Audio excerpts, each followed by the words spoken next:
Over this year, I think it's fair to say that what has become known as Turf Island, Britain, the home of gender-critical feminists, have secured some quite surprising and stunning victories. We've had the closure of the Tavistock clinic, or the announcement that it will be closed. We've had the interim cash review, laying into the kind of affirmative model of gender-affirming care. We've had various court cases where feminists have been found, on the right side. They've been discriminated against for their gender-critical views. Rakib, do you think we're kind of turning the tide on this particular issue, that maybe some reason is kind of coming back into the discussion? Well, there have been some controversial movements on the gender self-identification front north of the border, so I wouldn't quite say that the tide has completely turned. But there is a cultural pushback, which I am pleased to see.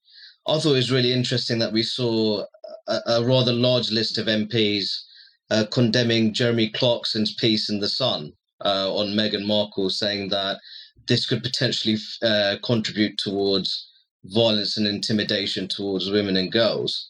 And looking at the list of MPs, there's parliamentarians there who are also perfectly comfortable with undermining the integrity of female-only sensitive spaces through their positions on gender self-identification. So I do think that the tide is somewhat turned. As you said, Fraser talked about the closure of the Tavistock clinic, but I wouldn't say that the job is completely done, and that's largely because we still have an uncomfortable number of MPs who are more than happy to sacrifice women's rights on the altar of radical transgenderism. Simon, do you think that this the trans movement has become a bit more exposed this year? I remember, you wrote a really funny piece about one of the trans activists screaming at a baby, or at least screaming at a father holding a child. Yeah, it is interesting, isn't it? How it's like the great sleeping giant of the British public have finally started to wake up to what's going on. I think certainly earlier this year, I remember talking to various mums, for instance, from the school, who were completely oblivious to what was going on in everything from women's swimming to women's refuges in this case. That they had that default attitude, which the British have, I think, and to their credit, and in particular, which women have, which is a sense of fairness, of wanting people who are struggling in one way or another to have the best opportunities they can, to work their lives out, to live their life as they see fit.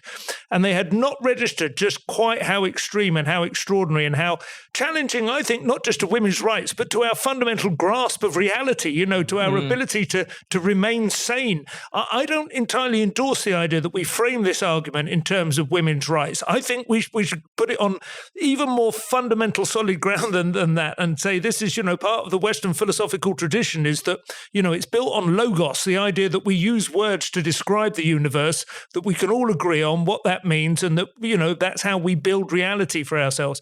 And without compare, the trans issue has been the greatest challenge to that I've ever seen in my lifetime. There's been nothing ever like it. All the previous sort of aspects of the culture war were genuinely up for debate, whether or not, you should have a black actor playing Macbeth, or whether or not, boys should be allowed to choose different styles of clothing.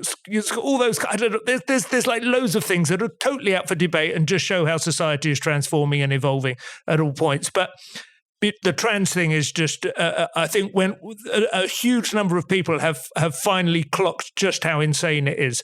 And I don't know whether that means the tide is turning, but I do certainly think that far more people now are engaged with the argument, and that can only be a good thing, because that is, that basically shortens the odds that reality, truth, and reason will win out.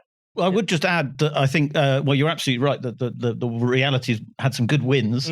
I think the extremists are getting more extreme, and that's the danger. And I don't think trans-terrorism is beyond our imaginations or reality even. I mean, Spectator had a very large bloke called Phoebe who he did a video. He went down to this. He put a knife to his eye. Yeah. And said, I'm going to do to the Spectator what they did to Charlie Hebdo.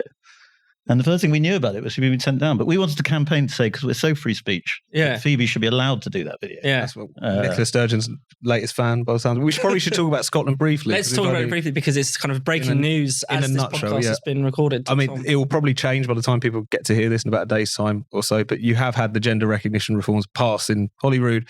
Since then, obviously, Westminster suggesting that they might block it because it essentially puts Scotland on a collision course with the rest of the UK on questions of gender recognition and the equality law and so on. But it is really striking how Nicola Sturgeon has been pursuing this agenda, even though the very clear will of the Scottish public is against all of the key reforms, whether that's making it, you only have to live in your new acquired gender for 3 months rather than 2 years. 16 and 17-year-olds can transition. They even blocked an amendment last night that would stop sex offenders deciding to kind of essentially transition in the process of a trial and therefore potentially not only be referred to as the opposite sex by potentially the complainant in a trial, but also to access women's prisons.